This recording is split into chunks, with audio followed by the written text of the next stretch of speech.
This is Philosophy versus Improv, where two sages try to teach each other a thing or two, and maybe you, the audience, get something out of it as well. My name is Bill Arnett, an improv practitioner with questions about philosophy. I'm Mark Lintonmeyer, a philosophy person who today seeks to be an improv person. And our special guest, introduce yourself. I'm Sarah Shockey, and I like both. That's perfect. However, you were in the improv column. We have a strict... Yes, I fall definitely more in the improv column, although I did 3.5 my last philosophy class that I was required to take in college. So, you know, I climbed the ranks at one point and then stayed on the same ladder rung, probably. Very, very nice. The format, we've each brought in a thing. I think I gave you the option of contributing to the thing. I didn't contribute. I would prefer to just hop into whatever hot tub has already been prepared. I don't know Bill's thing. He doesn't know my thing. Mine is a philosophy tidbit. Bill's is an improv tidbit. At the end, Sarah, our guest and judge, will decide which of the tidbits is most tidbitalicious. Tidbitial? That's really super tidbitial. I really... That's all correct. All right. Do you want to start us on something? I, again, feel fairly confident that I can work my philosophy magic into whatever improv thing we do. Oh, yeah, so we could start. Sarah, what's on your mind today? Open up the discussion with anything. So I went for a walk and I went down to the lake, and I think the lake on these weather transitioning days is so pretty, and a lot of people will only go to the beach when it's a reasonable time to go to the beach. But I think if you go at weird times, like instead of a lunch break or on a gray rainy day, just trek out there in boots, you get like spectacularly different beaches every time. And no crowds. No crowds. And you can kind of like do weirder stuff. Like, you know, I like to traipse a few steps and look meaningfully off, which is like fine. But if there's a bunch of kids around, it doesn't feel as like speculative and serene and Jane Austen-esque as I want it to. Yeah. If I'm going to get my gown wet, there should only be 2 or 3 people out. Yeah. You're taking selfies while you're out there. Again, pensive, meaningful. Set up your phone and walk a few steps away. Sepia Selfies, tone, yeah. Selfie. Yeah. You can get away with that without too many people, for sure. It's better on, on a Tuesday around 10 a.m. than a Friday afternoon. Now, Bill, in your reaction to this, you said at one point, no people, not so many people. It seems like you have some sort of obsession with people. How do you know whether there's a person there or not? Could nature itself, for instance, be in some sense a person? Sure. I think, well, I enjoy the person that nature is. It sounds like Sarah also enjoys the person. The like feeling that comes with just being surrounded by nature does sort of feel like being with a very comfortable person, like someone that you've known for a long time that hasn't done you too wrong. Mm-hmm. Maybe a few spats here and there. Well, and I like that idea of it could do you wrong, or you could do it wrong. That maybe we have a responsibility toward nature as if it were a person. This sounds like your philosophical topic. Well, I'm trying to bend. Are you doing a bit, Jerry? I'm trying to bend anything that was said toward the thing that I brought in, as the nature of the format, which is the notion of personhood. Everybody politically, they love to talk about personhood. Sure, do you even know what I'm talking it's a about? hot topic these days. Is it the idea that outside of a human being, you can assign personhood to other like concepts and items, or am I close? The immediate political thing is, of course, the abortion debate. Right. When is a person a person? Yes, exactly. But also the idea of like, if you're kicking a sparrow out of your way, is that sparrow a person enough to not kick it? In any sense, or does it even matter? Is personhood just a red herring, and that shouldn't be the thing that we're paying attention to? But it seems at least if something is a person, you have some moral responsibilities, but maybe not. Maybe those get overwhelmed by other things. And I guess certainly as people, we love putting people attributes on other things. Calling we're that, always making stories. Yeah, that sparrow, hey, buddy, get out of here. Just like presuming it was like, hit the bricks, bird. Like we're presuming it's a person, or like that it had a job to do that we would be doing. Our pets, we put human emotions on our pets and whatnot. That may or may not be Accurate. Constantly. I have Peter in the background. I don't know if any of the listeners can feel that there's a cat nearby, but that's Peter the tabby is with me. And Yes. he's got his personality traits that I think we agree on, but I'm putting that on him. It's a narrative. It's funny that this was your thing because all too often, and we can say mark it up to happenstance, or maybe it's a truth about improv. What I had brought in was also something about people and how we define people in an improv scene. And how the ones who need the people are the luckiest people in the world. Something, is that a thing? No, not at all. I was going to say party quirks. Yeah, exactly. Everyone, well, for anyone out there who may not know what party quirks is, it's a very fun, silly, short form improv game where everyone is given some kind of tick or personality or behavior. But I think the truth is that is how we identify people. Oh, there's this guy at the office who's just like, he'll just talk your ear off if you let him. And I'm sure this guy's got more to his life than that, but he's the guy who'll talk your ear off. That's his most visible trait. That's his party quirk, as it were, to a party that no one will invite him to. Well, I have this chilly friend upstairs in the kitchen, and every time I open him, he's like filled with food. I love that friend. He's always running. But just a little, I think maybe his coldness is a virtue. In keeping food safe, it is definitely a virtue for sure. In running up costs on the bill, though, then if you're going to argue that, he's a roommate that could contribute more. Yeah. And can also pee ice sometimes, which is fascinating. I wish I could do that.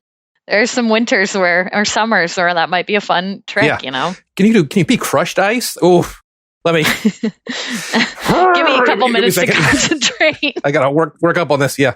I may need to. That was the kind of Snoopy snow cone machine I had as a kid. Yes. Snoopy. Yeah. It was a off-brand peeing Snoopy. So. Well, I wanted to do something, and this is definitely for you. I know, Mark, you have said multiple times, and I think this is your life party quirk. About always wanted to make sure, well, what's the scene about? What's happening? In a kind of was the philosophy argument there, and I have always been pushing for fun, not angrily pushing this idea that we can just exist in this scene and have fun together, and it can define itself, and we don't have to necessarily know what it will be before it even begins.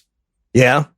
Have we talked about that, Mark? Sure. Okay. As long as there are no persons in the scene whatsoever, then I will not inject any philosophy. No, the idea is that I'm going to start this scene. I'm not even going to say how I'm going to start this scene. That's something we can divine later. Does that make sense, everybody? And is the cat going to be in the scene? There's now two cats. There's two cats.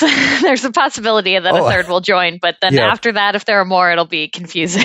There's an optical trick that makes one of the cats look like a huge monolith and one a little tiny thing in the background. It's a Disney Force perspective we've designed. They're animatronics. Okay. I'm just trying them out to see if people believe that they're cats. We got a Michel Gondry video here with lots of in-camera effects here. Awesome. Are we ready to start our scene, everybody? Yes. Please. All right. Okay. I have a pen. One second. It's under. I promise I have it. Let me just. Take your time. Okay. Oh, thank you. I'm just okay. Do you need a pen? I got a pen. I have a pen. We have a bunch in the back. We can give you some too. No, I have a pen. I have a pen. I like to use. I know that documents like this need to be in black or blue ink, so I have a pen. A special. I know. Ours are all approved for the documents and they're free. So, but if you're more comfortable using yours, I would like to use my pen if that's okay. That's fine. Is there something special about? Is it a really expensive one? Is it technologically advanced somehow? Well, it's just my pen. It's just my pen. I have signed many legal documents with this pen, so it has memories of everything I've signed, all the affidavits. And this is a big document. A lot of initialing. Yeah. I think he doesn't want to sign.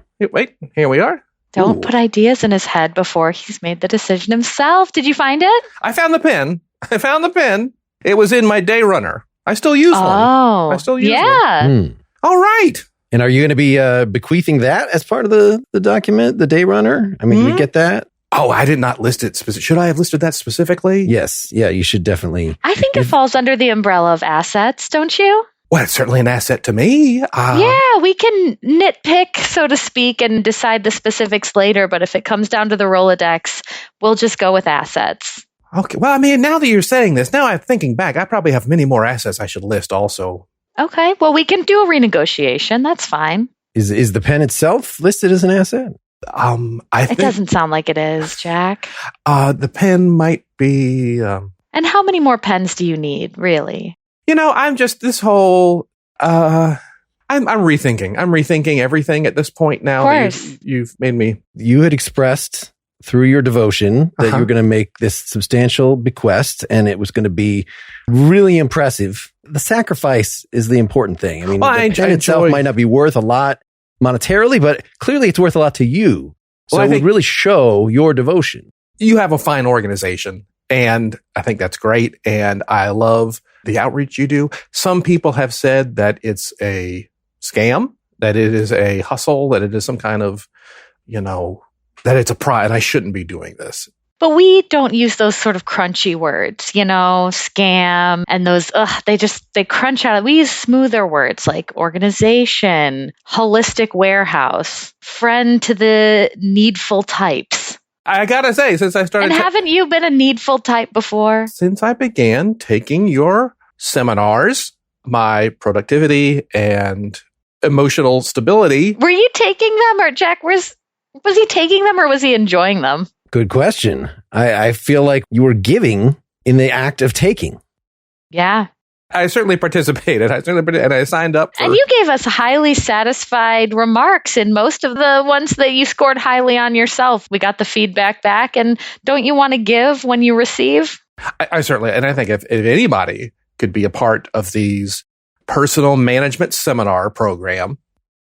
For a healthier life that has a bigger hope of tomorrow. You don't have to sell me. I've already...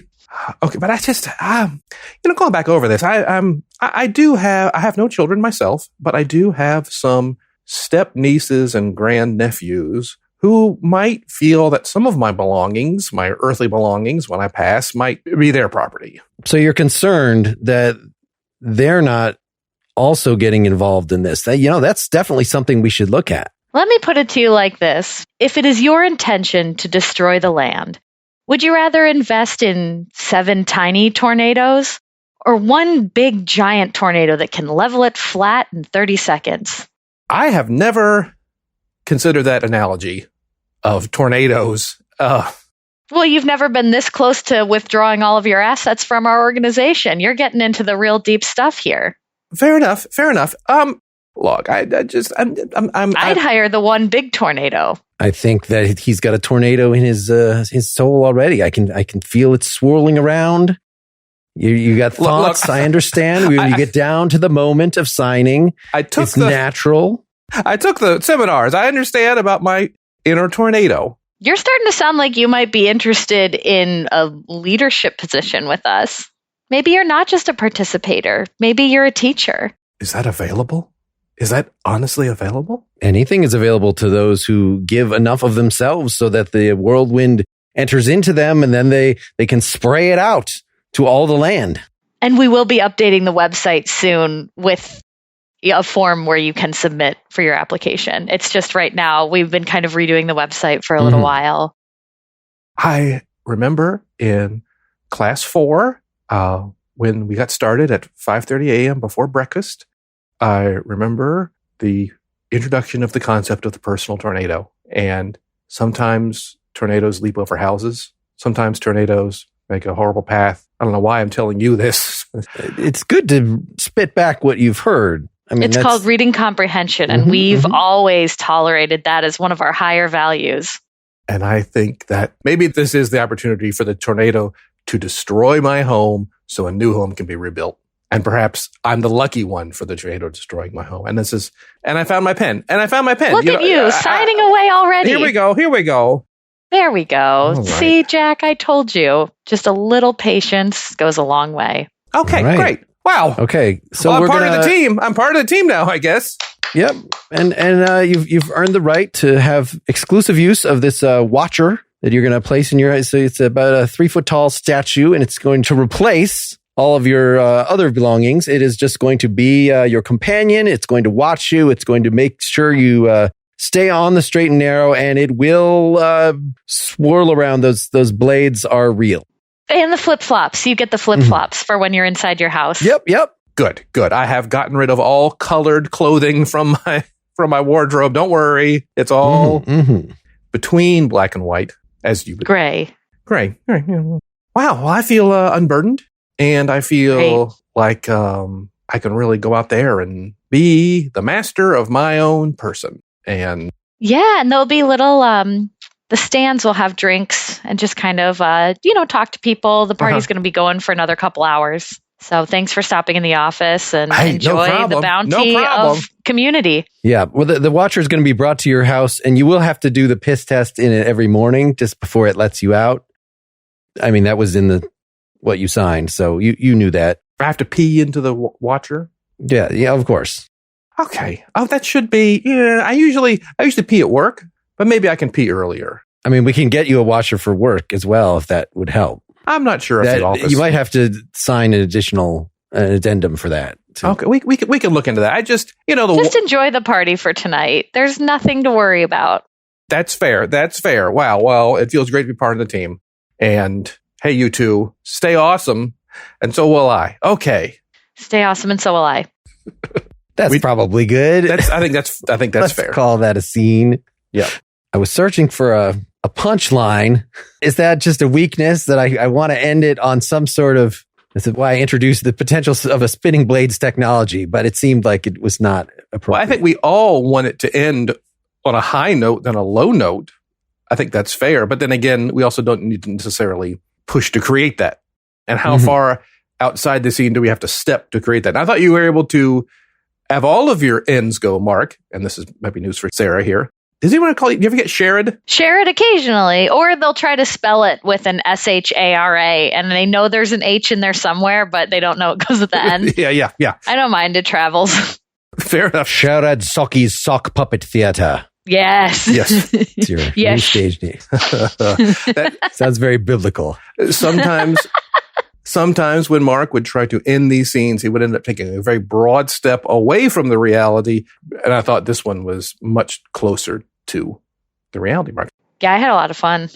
Good. Especially figuring out what the circumstances are, because there is that weird little step off the ledge where you're like, and I'm going to say one, and we'll see if everyone likes it. Yeah, and that was something that I wanted to try to do. Right, Mark? Were you worried about the circumstance? To extend the ambiguity further? Seemed like you were settling on some sort of Dianetics Scientology. That's what it landed on. One of those self-help seminar. Landmark. Well, who else would you be signing all your possessions over to? Yeah. That was not what I had in mind when it started. Not at all. And I think what I wanted to get across, Mark, and we can talk about the technique I used, is that we don't have to know what it's going to be about before it starts. In fact, of the 2 or 3 ideas I had after my first line, after the couple responses, in no way was I thinking cultish personal development. Well, I probably steered it. I probably threw out some comments that steered it that way because it could have been signing anything. Sure. We were in an office. Sarah said something to indicate. Yeah, I was picturing a will and trust for a minute of the siblings sort of fighting over stuff. And then it just it's fun when it layers where the Venn diagram just gets smaller the more details that people throw in. Totally. And that is acceptable. So is that's a passing score. Well, ideally would one then, especially with 3 or 4 or more people in a scene, sort of give everybody a turn to throw in a detail. Throw in one thing, but then just kind of, I'm not going to overdetermine it. That goes a long way to what I did to start the scene. And when we're ready for another scene, then I can put that detail on to whoever would like to start the next one. How about that? But I think it's also being comfortable in that spot of not knowing what's going on. Not that one is better or worse than the other, but not freaking out when you don't know immediately what's happening. Now, philosophically, we talked about personhood, and yes, you could go on, is a tornado a person? And you brought that up. That was not me. Correct. You're right. But of course, the whole point of talking about it is ethically. And in that scene, does it seem like we were treating you like a person or like a fountain of money? Something we could squeeze dry? Definitely money fountain. But that is a very person to person thing. When people interact with each other when they don't know one another, so often the crux is money. It's I'm trying to make a sale. I'm trying to get something out of you. So in that way, it was a very human way to treat someone because that is such a motivator for people. What percentage of our everyday interactions are I need you to just do your job for me right now. Will you just do your job for me right now? Can you just button it up? Yeah, just make my coffee and ring up my groceries and get me to my next thing. grade my kids' tests so I can move on. Yeah. Not that I wouldn't enjoy some people's company, but there is a line. I think most of interactions, they don't cross that line. Yes. So treating you like a whole person, admitting the complexity, that sort of invites a maybe specific only to your significant other or to family or something in terms of, well, now I have to care about you. Or therapy. I want you to and extend you goodwill. And I only have so much. It's not Christmas time. Now I have to presume your good intentions. And I would rather just walk away pissed about how stupid you are. It's easier. It's easier to assume people are just not quite as much of a person as you, which I think leads to a lot of misunderstandings. Because then people are like, how dare you treat me like that? I'm more of a person than anyone. Yeah. I recall something with, like the Leo Buscaglia, the love doctor, who was very popular in the 80s, talking about, I was on a plane recently and I was sitting next to the person, and wouldn't it be great if we could just talk to each other on the plane like we're, old friends? I was like, no, I don't want to do that. I feel like it can't be an all or nothing thing where like my dad travels most of the year for work, and most of the time he gets on the flight, he takes the flight, he gets off without talking to a single person except to order a drink or get some snacks. But then one trip he met a guy and they just started talking and they were both kind of like, okay, we'll have this conversation. And they became like super good friends. And it was like that one time where it was like, okay, well, that time it worked out. But I don't want to be doing that every time. Or you don't want to expect that every time you talk to another person, they're going to become one of your best friends. Like, it's just not a balance that way. Or I have certainly met people who maybe they want to cross that barrier, but I don't want them. Yeah, it has to like line up. Yeah, because there have been times where I'm like, I'm keeping these headphones in, baby. Your energy is not coming over here. Well, yes, it adds a different layer. The amount of, was this an unwanted male attention that you're referring to? It really depends. There's so many like categories of it where like sometimes the person you want talking to you the least is like a lady that could be so motherly and so sweet, but you can just feel that she's there to eat Cheetos and cause a problem. And like that to me is like, I know how to handle being hit on. I don't know how to handle these like older ladies that just want to stir up trouble. I'm like, please spare me. I don't want to be part of your tirade against the staff later because we had a conversation about your food you brought on the plane. So maybe it's just acknowledging the personhood of somebody is to acknowledge, I know that you are a whole world and you have a lot of stuff going on, and I'm going to try not to interfere with that. Or, I understand that we're each of us whirling tornadoes with who knows what flying around in them, gears, and that if I bump into you the wrong way, we're going to interlock gears and there's going to be sparks and explosions and things. We may be more powerful than ever, but we could also be inviting utter chaos. So it's like, yeah, you kind of, I guess, have to be careful if you're kind of a volatile person who you're mixing energies with. It certainly comes up in politics and whatnot now, this whole notion of othering another group, or, the political opponent is not, they're not really people or whatnot, or, certainly our country has a long history of saying that certain people aren't people. And I don't know if the cure for that is, actually getting to know people and actually, you can't other them if you let them in. Yeah, I think the internet went these huge bounds of people finding other people who are like them and people who they didn't expect to be like them, sort of like having stuff in common. And now it puts movies in a weird spot because we used to just be like, oh, that's the other army. They're just bad guys. And now if you notice like the Marvel movies, their big army hordes are usually like the undead or people where you're like, ew, ew, ew. They don't even have eyes. Yeah. It's like they have to keep getting closer to this like ooze of darkness. Otherwise it's like, well, but those people from that community are little Star Wars guys and they just make their Tinker toys and we love them from that movie. So like you can't other people so much now that we can all talk to each other really easily because we're like, hey, that was kind of mean they said that. Yeah, I agree. We need the robot hordes. Yeah. And then the robots that always end up getting kind of sympathetic because they're like, I'm trying to learn from you, but you aren't consistent. It's like everywhere you turn, you can people and make them little treasures.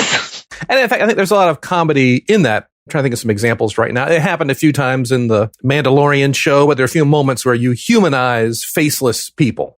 Humanize the stormtroopers, humanize the robots, humanize these things. And it's really funny. And the humor, I think, is that they're supposed to be just faceless target practice dummies. And here we are. Oh my gosh, they're really people. That's funny. That's not what I expected. The Flintstones and the Jetsons really taught us that you should be kind to your appliances and the brave little toaster, not even to get into the brave little toaster. Yeah. Hey, it's a living. We don't really have in our culture anymore the idea of a sort of respected enemy, a formidable, you're worthy to be my enemy. In other words, I can't acknowledge your personhood completely, but since we are cross purposes, I'm going to kill you. I'm going to screw you. I'm going to screw you economically. Hey, Jack, I realize you're a full person. That's why I'm going to look you in the eye as I put the knife in you and take all your goods from the pen that you love so much. Would you say would you call them the arch villain, the respected enemy? Mm-hmm. Is it really knowing them, or is it being afraid of what they're capable of, understanding what they're capable of and being afraid of that, I was merely thinking respecting them as a person, whatever that means. The capabilities or being afraid, that could be still a giant snake or something. I think it's also like if you really want to get a baseline of like having sympathy for others, even if they appear very different than you're very evil, it's kind of like if you make yourself picture that at one time this person or this creature was like a little helpless baby that couldn't do anything for themselves, like would your heart go out to them a little bit, even though they ended up this big, terrible monster? Like I think there is a way to kind of unlock that. I mean, you can write a narrative for anything. My dad used to make us feel guilty for not eating all of our toast by being like, and the grain grew up so tall, thinking about how it would be like eaten by you guys. Like, oh man. And then they watched your mom in the grocery store. Oh, I hope she picks us. I was like a member of the Clean Plate Club just crying over their sacrifice for me. Yeah, I think that would harden you to the... Yeah. It was a lot to think about for a 4-year-old, but I certainly thought about it. Well, maybe rather than going back in time would you go back in time and kill baby Hitler? It's like, no, I'd raise him right. Yeah. I'd let him go to art school and say, you know what? And criticism is not so bad, but you got to steal up the first couple times. Let's get you a pool and you can do a sand art in it. But of course, baby Hitler keeps doing things that could be evil. And you're like, no. It's like, no. It's like a young Rock or young Sheldon. We're just going to try to get it right this time. It takes a village. That's the, saying. I don't think you have to kill baby Hitler. I think you just have to give baby Hitler a really bad skin condition somehow. And then he would not have won the election if he had horrible eczema, that you put poison ivy on his face every day. I don't know what would cause long-term skin problems. Yeah. And is that life worse than death? We don't know. We should have some improv around. We certainly can. Time. Yeah. Would someone like to be the start person? And I will secretly chat you my little trick. The thing I did. Mark, do you feel like starting? Or I can do that. Either one of us. Or we can have Sarah do one and then do a third. I would very happy to have Sarah start us off. Okay. I'll start us off. I've got my chat open. Okay. I may use some improviser slang here. We'll see if I'm up on it.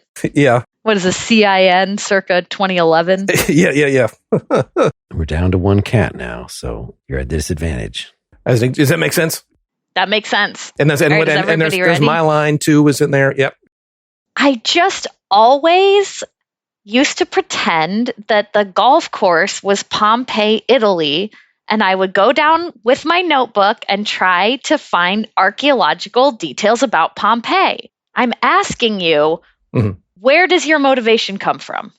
Because that's where mine is, and that's why I'm project manager. A paycheck. That's why does that count? Is that a bad answer? You're rolling your eyes. And I'm sighing. Thank you for noticing. Reynolds, you've got the passion, and yeah, you've got the spark. The thing about Pompeii, that really rings true for me. I used to myself, when I would go on walks and I would be looking for the next sale, I would be picturing them all as some sort of vampires, zombies, something. And if I could sell the thing, whatever it was, I was selling seeds, when I was really small. I was selling garbage bags for the Boy Scouts, and if I could sell them that thing, it's like I'd be slaying the vampire. I'd be slaying the monster and making the world a better place. Is that kind of what you're talking about? That's it. That's the quest. That's and that's why you're our top sales guy, because you can take that knowledge, and I'm going to have, our stenographer load it up in the system, because I think everyone on this team should hear exactly what you've just said. The prize for this quarter's sales goals, it's kind of lame. I'd rather save up our juice for when there's a cooler prize. Mike, it's not the physical prize. And by the way, the beach umbrellas are a really cool prize. And I looked through a big catalog and I really picked those out for you guys. And don't save your low efforts for who cares what the prize is. If you go to bed every day knowing that you worked hard, isn't that the award in itself, working here? I know our top sales guy agrees. Reynolds! I mean, the umbrella is not the point. The umbrellas, I'm sorry, they are a little lame. But yeah, it's so. And you're the smartest guy here. Okay, I'm embarrassed. Note taken for next quarter. It's almost better that it's lame, because if we were focused on the prize, then you're not focused on the prize. That's the experience, the accomplishment itself. You need to find your own analogy, your own Pompeii, your own monsters. Mike, and some people don't. Now, I know I'm putting you on the spot here.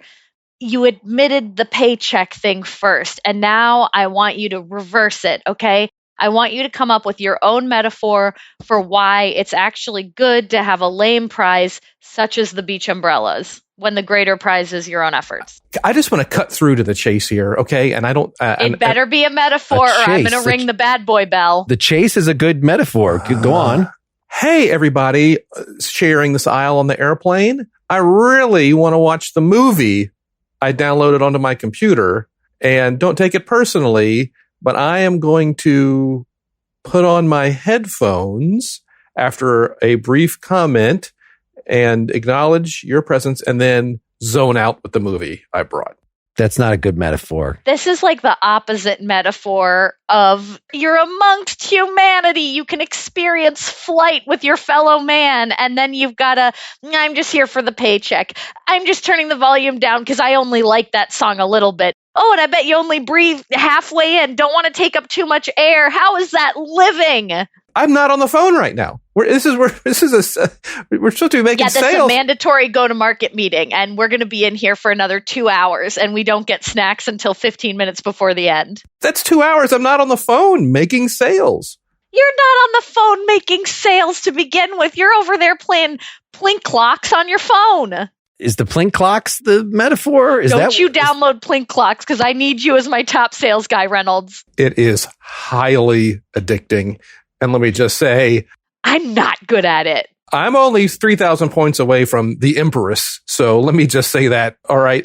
So that is a metaphor. Your daily prizes must be massive. That is a metaphor. Can you just translate that literal thing, which is worth nothing? You understand that, right? Why do you play plink clocks? Yeah. You paid 99 cents for this app that is showing you ads every 5 minutes and it's sucking your life away.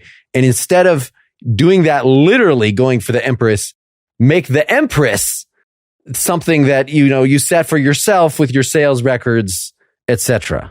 In a word, life. I work is boring, and phone apps are fun. I don't, there's no metaphor. I think we're beyond. When you were a child, did a book ever delight you? Did the falling snowflakes ever dance upon your furrowed brow and ease it into joy? No, I don't know. I don't know how to explain this, and I want to make you a manager, but we can't lose the sales. I just need you to say something to Mike that'll turn it all around. And it doesn't have to be a metaphor, but it can be. Did you like Indiana Jones? Did you like Raiders of the Lost Ark? Sure, totally. Was it not inspiring to you? Like you're go to South America, getting that ark there. You're reaching for the ark. You're opening the ark. You're being able to melt the faces of your enemies with the ark. Is that not an inspiring sort of goal? Maybe you need not just the attainment, not just the Empress. You need the rage. You need the the driving, T. the melting of the faces of your enemies whom you respect, but you're going to melt their faces anyway. That's what making sales is. Dun, dun, dun, dun, dun, dun, dun. That's the good boy wind chimes right there. And that means that you get a $10 credit towards your next Tuesday free meal. Remember, you have to have credits for the Tuesday free meal. It's not really a free meal if you have to have credits. I love that There's these no are. such thing as a free meal, Mike. We've covered this. I love that these prices are terrible. It juices me that they're so bad. I do have something that is near and dear to my heart. And it's something that might surprise you. Yes. But it is something that I have tried to share on numerous occasions and with little to no acknowledgement. And that is the fact that I play piano in an Allman Brothers cover band. And I have put, yes, those are the posts you have seen on the bulletin board and on the break room fridge. I have offered people not free tickets, but 2-for-1s. And that's my passion. Okay. That's my passion. Was there a way to make sales through you just tweak the Allman lyrics, the Allman Brother lyrics? Yeah, that could be a new social media campaign where when you go, you kind of have a stack of flyers about our products. Now that's the type of passion and product we're talking about here at myorganization.biz. That's lame. I can't, they wouldn't let me in if I'm like, hey, welcome to the show, everybody. Before we get rocking, here's some flyers, for some business. And it's how to make money off your art. But that's our business, and that's got to be first, because where the money comes from has to be where your favorite thing is. So, I don't know what your salary level is with this band that gives you some flyers that seem hastily cut up in secret in the break room that has the paper cutters, but is it the prize? Couldn't the prize be bringing our prize out to that realm of people who might need some software that Reynolds sells like a champ? Yeah, it seems like you got to combine your passions. You said you're here for the paycheck, and I feel like you could enjoy this so much more if you would just inject some of that Allman Brothers flavor into your daily activities here. I'm giving you one of the umbrellas for that. I know you're going to make sales, but I'm just going to give you one. You can give it to your daughters or whoever. But that's really great. We're making strides today. All right. I put it on the pile. Okay. I promise. No bathroom. Sorry, what were you going to say?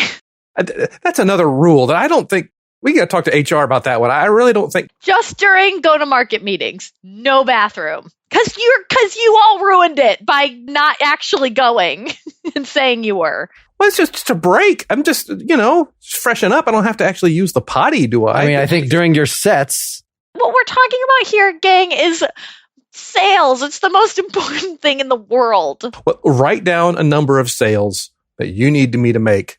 64. Well, let me finish. In not for this quarter, but in the next 2 hours, and I will leave this boring meeting and make those sales. We will trade my sales for leaving this meeting. You know what, Reynolds, this is your decision, because I can't negotiate with a guy who only cares about his paycheck to how far it'll get him to pretending to be the Allman Brothers. I'm not. It is a pastiche, and the fact that I might dress up a little bit like Greg Allman is not. Do you have the beard? Do you have the fake beard? Yes. I do. Put over your regular beard? Yes, I do. How many? We're talking about me leaving. Is it stuck in with little combs? Do you use like a little comb sticking? Theatrical glue and, spirit gum. And how many sales do I need to make to leave the meeting? Even just one sale, I will come to the next Allman thing, because I feel like there's something. Come to the next Allman thing. Yeah. Yes, we'll come and you have to give us a 2-for-1, and we're not dating. That's fine. Reynolds, we're not. And don't let me get 2 cocktails in and say otherwise. That's provisionally acceptable. Mike, good for you too? That's great for me. All right, then let's end the meeting early. You make a sale, and I'm going to Buffalo Wild Wings. Yay, we did it. All right. That was ridiculous. That was fun. I found in both a little bit enjoying too much being in a role of twisted authority. Well, I don't know if Mark can figure out what we were going for. But that was exactly the kind of thing. And I thought you hit it out the park. That was ridiculous. That person was real fun. That person was real fun. And it's weird to find out, like, that's me. There's me that's like that exists. Because otherwise, why would I be able to do it? So, well, I've certainly met that person before. And you wonder, like, what do they do when they go home? Just stand in a closet. Yeah, exactly. It's like, what life do you have outside of the office? And it's also office? that weird, like, they're always enthusiastically almost reaching for something big and then slotting it immediately into what work wants, which is so changeable and so weird. Like, those, like, pump you up meetings. Like, Yeah. I've been in so many different companies. I've seen so many versions of them that it's just funny where it's like, there's always someone that's just like, rah, rah, this place right now. And it's like, boy, our thoughts must be so different. It's just kind of ironic. They found so much motivation and so much drive for someone else's project, and like, yeah. And like, not even you don't have that person's ear even. You're like, a couple shoe trees away from having much authority. They go home and they read The 7 Habits of Highly Effective People, which is something that they tried to shove on me in one of my past jobs. And the very first thing, I think I got as far as the first habit. I couldn't quote it, but it was something to the effect of, don't fake it. In other words, don't have your passions at home and then come in and sleepwalk through, inject that passion. You have to do it anyway. You're there, you're getting paid. You might as well put your all into it. And I said, no, I'm not reading any more of this book. Screw you. If that's me coming to work in character as Greg Allman, then for the rest of, pushing in this giant. See, that would have been a good completion of the scene, is if by the end of it, you were doing a Greg Allman voice. I don't know. Do you know the Allman Brothers well enough? Or is that just a pull from know their music, but I couldn't do their voice. I'm more of a Skinner than an Allman Brothers, to be perfectly frank. But, there's a lot of overlap in those. Yeah. Those Skinner brothers. So, Mark, do you have any idea how we're able to achieve how those scenes were achieved? No, I don't know what the lesson was. I cannot, for the life of me, put it together. Great, thanks. We're short on time. I'll just say it. The idea was I initiated my scene and Sarah initiated her scene with saying nothing about the situation and only things about yourself. I failed too because I panicked and was like, and I'm the project manager and the scientist here and I own this town. Exposition. Yeah, right at the end. Right at the end. I was like, I couldn't stop myself because I was just picturing, like, there are times where I'll go out on stage and I'll have it so clear in my head and say like 2 things, and then I'll see that it's still registering as like, we're not quite sure. And so then I get that instinct to be like, more details for everybody. And then the assignment just, it was like, well, good intentions. Yeah, same way. I'm the same way. I will leave no uncertainty certain. I've designed the spaceship for you, so I will describe it. And also, I'm your dad, and I have a government grant for $38,000, but we're almost out of money. Yeah. Questions? No, because there's no questions in improv. So yes, I might have been able to guess what the lesson was based on the first one if Sarah had done exactly that thing. Yeah. But no, I felt like you were very good at setting. I think you named both of us. I should have named you at some point, but I was like, wait, did you already name yourself? I don't. Hey, it didn't come up. I feel like she's the type of lady that also people would avoid saying her name because it's just going to be a Slack conversation later that you don't want to have. Yeah. But again, I started that first scene with, I can't find my pen. What's going on? Who knows? I'm just a guy who can't find his pen. But I'm a particular person who can't find his pen. Does that make sense? And that's what comes across, Mark. Now, I wish we did have time for you to do one of these. We can do it real fast. We do it real fast, Mark, okay? Okay. Can we do this? So give us a line like, I can't find my pen. When I was a kid, I used to pretend the golf course was ancient Greek ruins. It says nothing about what's going on, the situation, but a lot about you. I just feel really insecure right now. And maybe you could just respect that. Sure. Okay. Hey, I'm sorry. Well, back off. We thought you really good. Like, people were laughing, sure, but it was like a jolly team laugh. Yeah. I wasn't even sure what to wear. Dude, you're great. All right. Some jokes landed better than others. And people like when you have a sleepy cap on and you hold the candlestick. Like, that's kind of like your own gimmick. Yeah. And I mean, I tried it with 2 caps, but I thought that was too much. You put a hat on a hat. Look, you got up there. I didn't get up there. You got up there. I was terrified. I barely made the pie eating contest, and then I failed because I used a fork. I mean, you went up there and you were you in front of the whole town. Yeah, and that was great. I wanted to do that for a long time, and I never felt like I had the material before. But then you just get inspired by some things, and then you feel like it's so clear.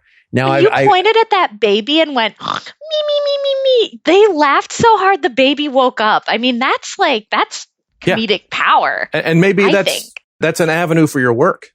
Be more observational, Yeah, more like crowd work. Crowd work. That's a term. Yeah, I've heard that. I've heard people do that. Yeah, a couple towns over, they said that there's a magician that comes and he can get everybody singing in harmonies and stuff like that. Like maybe you could get everybody like sleeping and waking up. You'd think I would be sensitive about that, being sort of the guy who was in a coma for 5 years. But it just turned my life around. I mean, before that, I had all these responsibilities, and then I wake up and it's like everything is new. Sure, my mom is dead, but I clean slate. You'd expect that would happen by now anyway. So, and you didn't have to go through it. Maybe there's a reason that you got kind of like held back, so to speak. And now you've got that great beard. I saw a couple ladies were like, I never noticed him before he had that beard. Let's go to the beer tent with you. Yeah. Let's go to the beer tent. You feeling all right? Can we buy you a pint? Can we buy you a pint? Like how you do that accent. Yeah, it's just that, last time I had a pint, I mean, I had another pint and I had another pint, and that's next thing I know, it's 5 years later. So maybe the drinking is not the best idea. They've got some cider. They've got some cider for the kids. We'll get just to the beer tent in a metaphorical sense. Let's go. It's just to congratulate you on a job well done. I mean, I imagine it had to be in some way like sort of lonely that whole time, and now you're back out and you're able to talk to people again. I mean, I'll celebrate with a cider to that.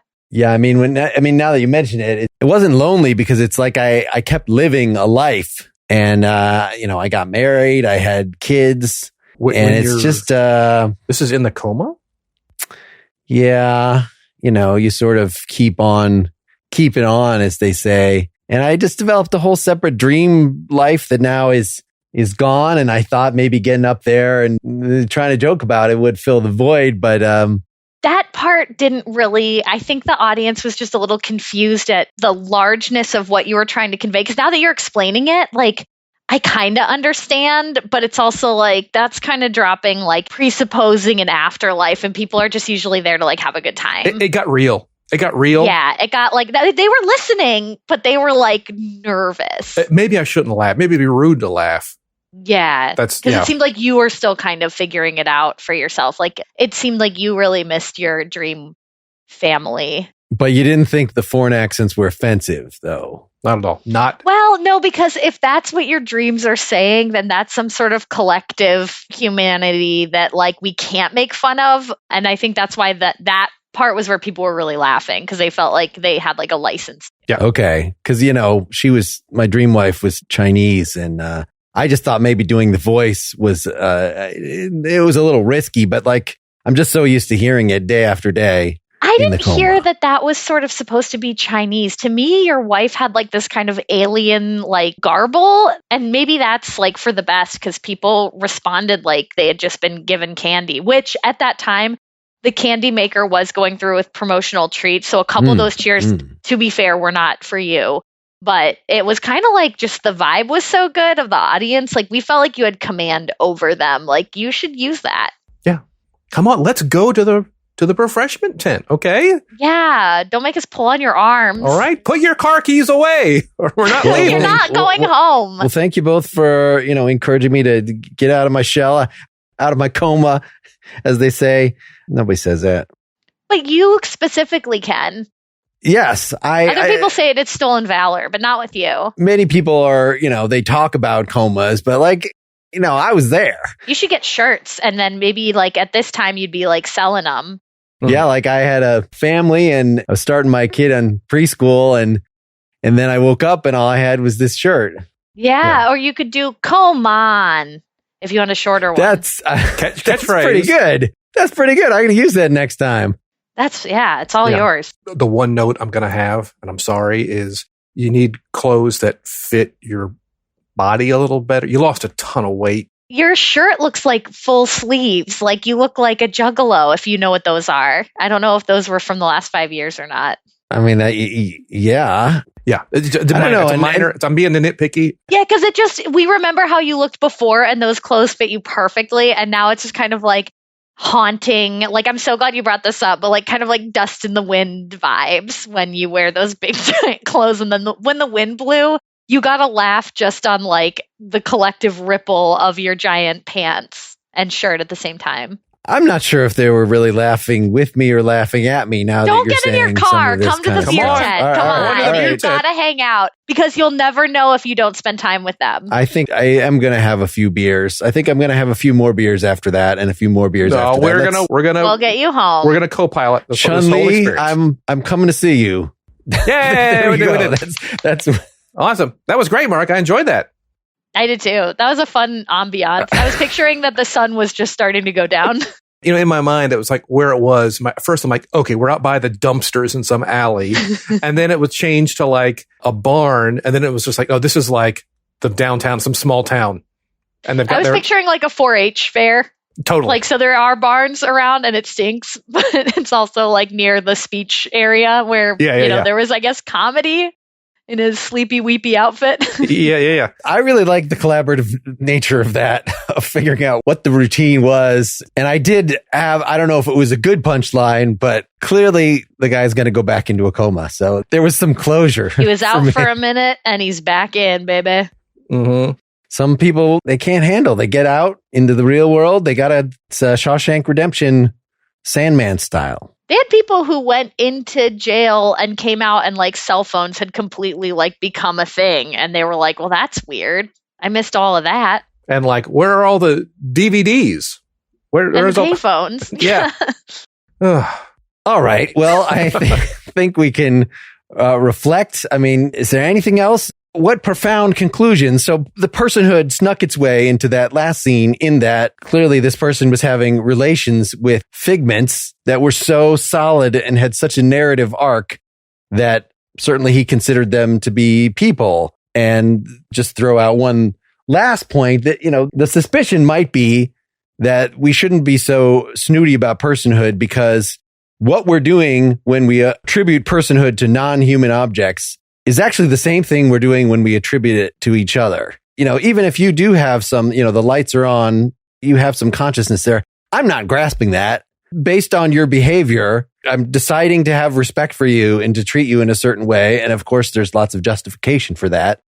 But it is not because I know the real you and we see mind to mind. And somehow that's why we call it, no, everybody is shut off in their own little existential self-contained bubble. Yeah. Yes. We're a bunch of tornadoes. And at best, it seems to work better if we treat each other as persons, whereas a fetus is at least not going to complain. It might in some sense, but it's never going to come back and bite me in the ass if I don't treat it as a person. So maybe that's the way to judge it. It's just. Yeah, I think there is a point too, like the more you find the specificity of overlapping of common interests, the harder it is to act like somebody is like, once you know that somebody's a guy, it's really hard to turn away and say like, I don't know that. I don't know. Like, and so I think there is like a lot of power in finding those common ground things to see like, okay, well, if I find the stuff that I like to talk about, that they like to talk about, then we're kind of more in this together than these people that are sort of pitted against each other for lack of information or understanding. And even if not, it's a nice way to clear your conscience to just be like, well, I tried my best with people.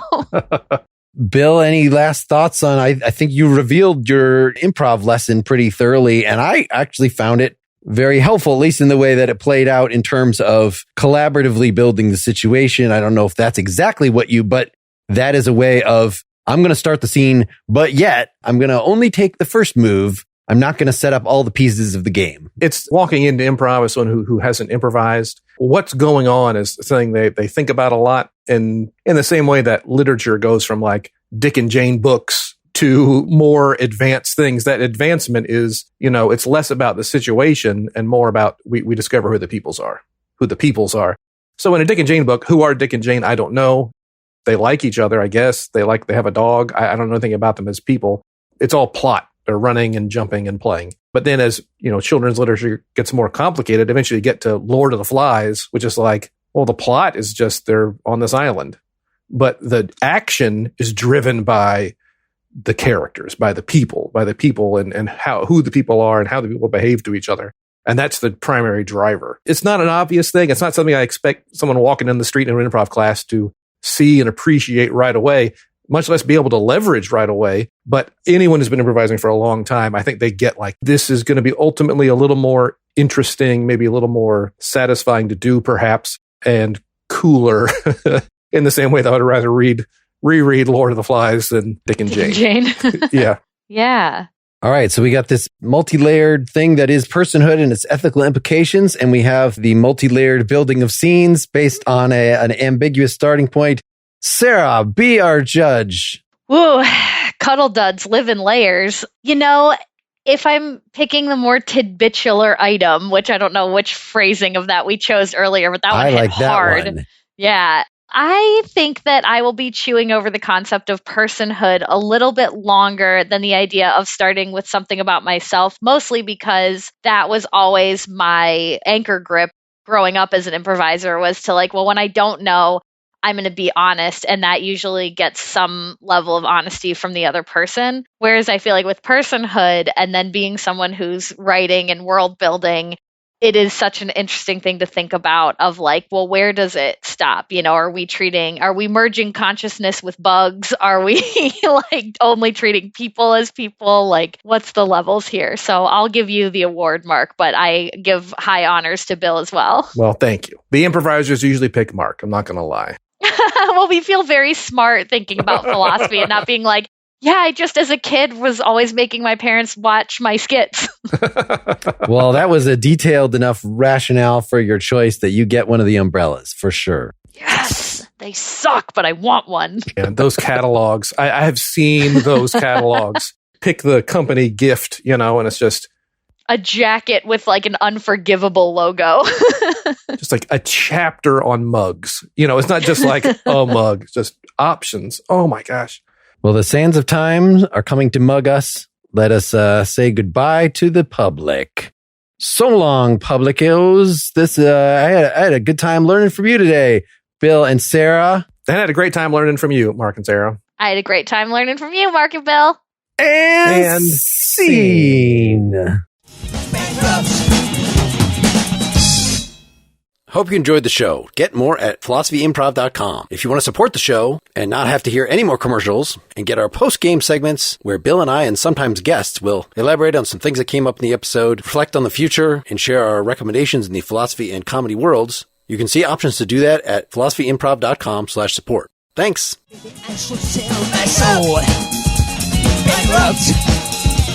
Bankrupt.